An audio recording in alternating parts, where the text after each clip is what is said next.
Hi, my friends. Welcome back to Healing Together, a YouTube channel dedicated to telling God stories. I am so glad that you stopped by today. We are going to begin a journey with Ken Chupp, a pastor from Warsaw, Indiana. I am excited for you to hear his story and how God shows up in his life time after time after time in some very difficult and tragic times, how God ministers to him. I learned a whole new lesson with this video, and I am so excited for you to experience that also. Come along as we hear Ken share the beginning of what's going to be a roller coaster ride. And so you won't need those Kleenexes today, but you're going to have them for the next episode. But come along and let's get started in this. Before you do, how about reaching up there and hitting that subscribe button? Hit the like button if you would, so that more people can hear the stories that we have on our channel. I greatly appreciate it. Here's Ken with the first part of his story. Okay, so Ken, share with us a little bit of what it was like to grow up. What was home life like? I was the second of 7 children, and so it was busy, it was full, it was loud, rambunctious, and for the most part, it was fun. For the most part. I grew up in a Mennonite church, and we weren't Amish. We were Mennonite. My dad was raised Amish, but we were Mennonite. And evangelism wasn't really a big thing in the Mennonite church I grew up in. And I remember 2 distinct occasions. I was probably 2nd grade, maybe 3rd grade, and I looked out the window on 5th Street in Goshen at the other houses in the street, and I thought, why aren't we trying to get them to come to church? Nobody else I knew in that area of our street went to church. Why aren't we doing something? And then in that same general time frame, I remember looking out the window of our church and looking at the houses around the church, and almost none of the people in our neighborhood came to the church. And my thought was, why don't we do something? Now, I never thought I would be a pastor.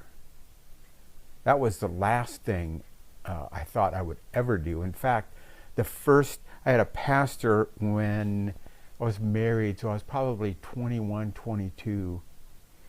And he said to me, he wanted to see me in his office on a Wednesday night, and I thought, I'm in trouble. And he said, have you ever thought that God may be calling you to be a pastor? And I laughed out loud. I thought, there's no way. But that one statement was like, it got me thinking. And it was probably 1.5 years, 2 years later that I went forward in a service, revival services. And I had been praying for that church we were attending for revival. You know, God, we need revival here. God, we need revival here.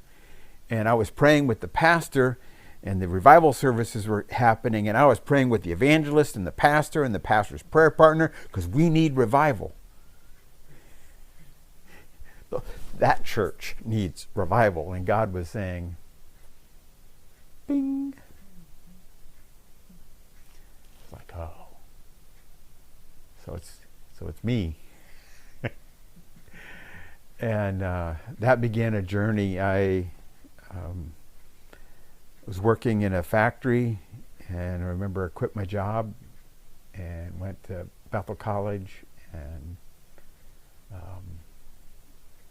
for 4 years worked, went to school full time, was a father. So yeah, it was a busy time. So how did you meet? You were married when you went to college? Yeah, I was married. Yes, when I graduated from high school, that summer I worked at a Christian camp all summer long, and that was a scary thing for me. I was going to be a camp counselor. I was going to be taking care of 10 or 12 kids with another guy, and but God really worked in that summer.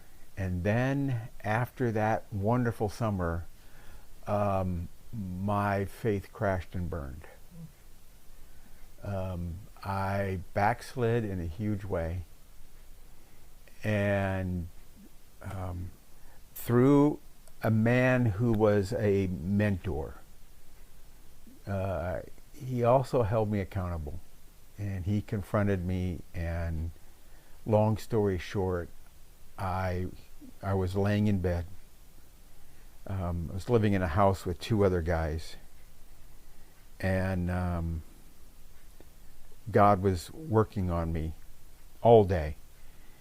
And I'm laying in bed, and I'm thinking, one of these days,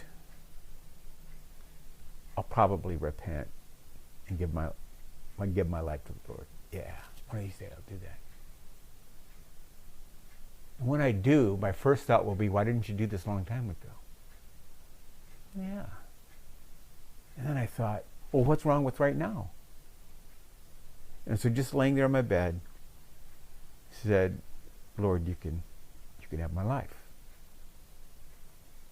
And I surrendered to him.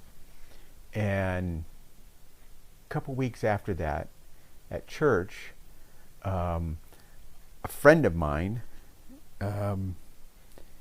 told me that he was seeing a girl, and then before I knew it, they were engaged. And it was a neat relationship because a couple years before that, he wanted to go to camp, and he was too old. And the only reason he wanted to go to camp was for the girls. And so one of the leadership in the camp came to me and said, listen, we know why he wants to go. It's pretty clear. But we know he needs to be there. So if you will promise that you'll look out for him and you'll keep him from getting in trouble, we'll let him go. But you got to promise that you're gonna watch out for him. So I did. I said, yes, I'll watch out for him. And so the Thursday night of that camp, my friend Diane and I were with him, and together we prayed with him and led him to the Lord. Fast forward two years later, he says, can you go with my fiance and I? We're going to go pick out our tuxes at the tux shop. And I thought that was weird. Why do you want me to go with you? But I had nothing else going on, so I go with him.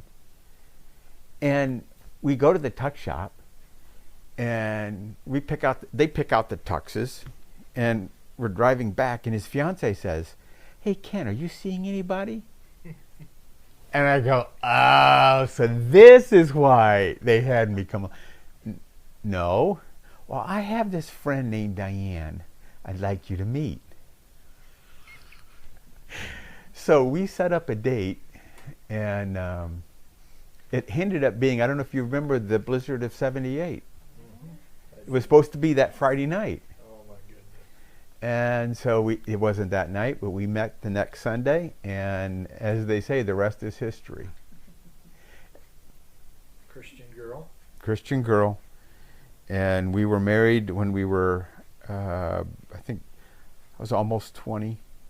I was 20, almost 21. She was 20. And so working in factories, and thought that's what I was going to do until I answered the call into the ministry. So I was married when I went to college. And Good marriage. yeah, it was a good marriage. Yeah.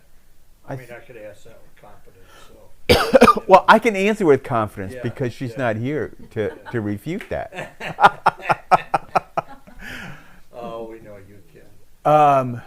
No, it was a good marriage. No, we fought and we had our challenges and we had our struggles, but Yeah. it was good. Children? We have 3 children: a girl, Karen; a boy, Kevin; and then our youngest is Kelly, a girl. Okay. Another girl. Your kids are married? Or I don't know. I don't know your children. My 2 oldest are married. I have 4 granddaughters. Nice.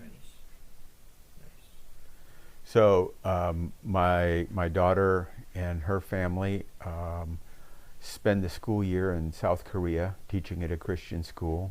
Okay. I have a son that is a pastor in Idaho. Okay. And my youngest daughter works for Allstate and lives in Denver, Colorado. Oh my goodness, all over the country. All over the country. Wow. So life was going good.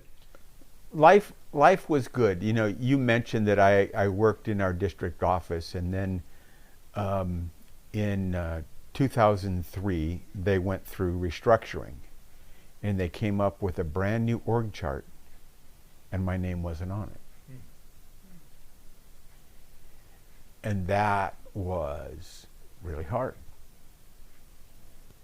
And so I went on staff with the church. And, you know, that was difficult. And after 3 years, it didn't work out.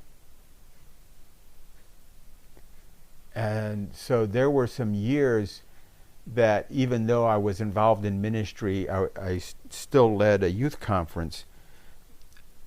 I wasn't in full-time ministry and went back to doing a number of things, working in a factory, selling insurance, you know, whatever I could do. And so those were hard times. Like, am I ever going to be in ministry again? Asking lots of questions. So yeah, that was difficult. And then there was a church that was looking for an interim pastor, and I had done that 7 different times. When a church is going through a struggle, or the one time a pastor was ill, I would step in and be a pastor for a short period of time. And so I went to Warsaw to do that, and been there 7 months, and they, I think there's some brain damage, I'm not sure, in the leadership, but they asked me to stay there permanently. So And how long ago was that? that was 10 years ago. 10 years ago. Yeah. Okay. And so I've been pastoring in Warsaw for 10 years. So yeah, and again, challenges, but we worked to do that. That time you worked through that, how did that draw you and Diane together? Yeah, in the time when I wasn't in full-time ministry was hard. Figuring out what I wanted to do, and I drew a lot of encouragement from this one passage in Acts where Paul was going to go here, and the Spirit of God shut that door, and he was going to go there. So he tried to do this, and he tried to do that, and that was me for several years. Well, is it supposed to be this? Is it supposed to be that? I don't know, but that really forged my relationship with Diane. I mean, we grew together in that. And I remember we loved doing walks, and we would walk in Mishawaka, we would walk in Oxbow. There's a lot of places we would walk. We did some biking on the Pumpkin Vine, and that would give us time to talk about how God is stirring in us. And so that was a good time to kind of, it's like God pushed the pause button on ministry, and he goes, I want to work on some things in you, in the way you think about ministry. And so that happened in that process. And was Diane in a supportive role for Ken, the hurt administrator? Diane was really supportive. And we dreamed big together. We kept trying things. We had a home church in our home for a year or so. And there were some things we really liked about that. So yeah, she was very supportive in that time. Well, that's where we're going to wrap it up for today. I hope you've enjoyed the journey thus far. So come back on Tuesday when we hear the second part of it, and we hear how God walked with Ken through some very tragic and trying and difficult days. It is always encouraging to me to hear how God works in our lives.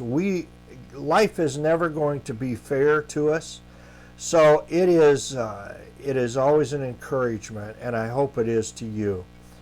Hit that like button if you haven't yet, and the subscribe button. Share this on your social media if you don't mind. I would greatly appreciate it. Let's get the story of God out there to a lost, dying world that needs encouragement and needs to hear the name of Jesus Christ. Thank you so much for stopping by. God bless you, my friends. We'll see you again on Tuesday.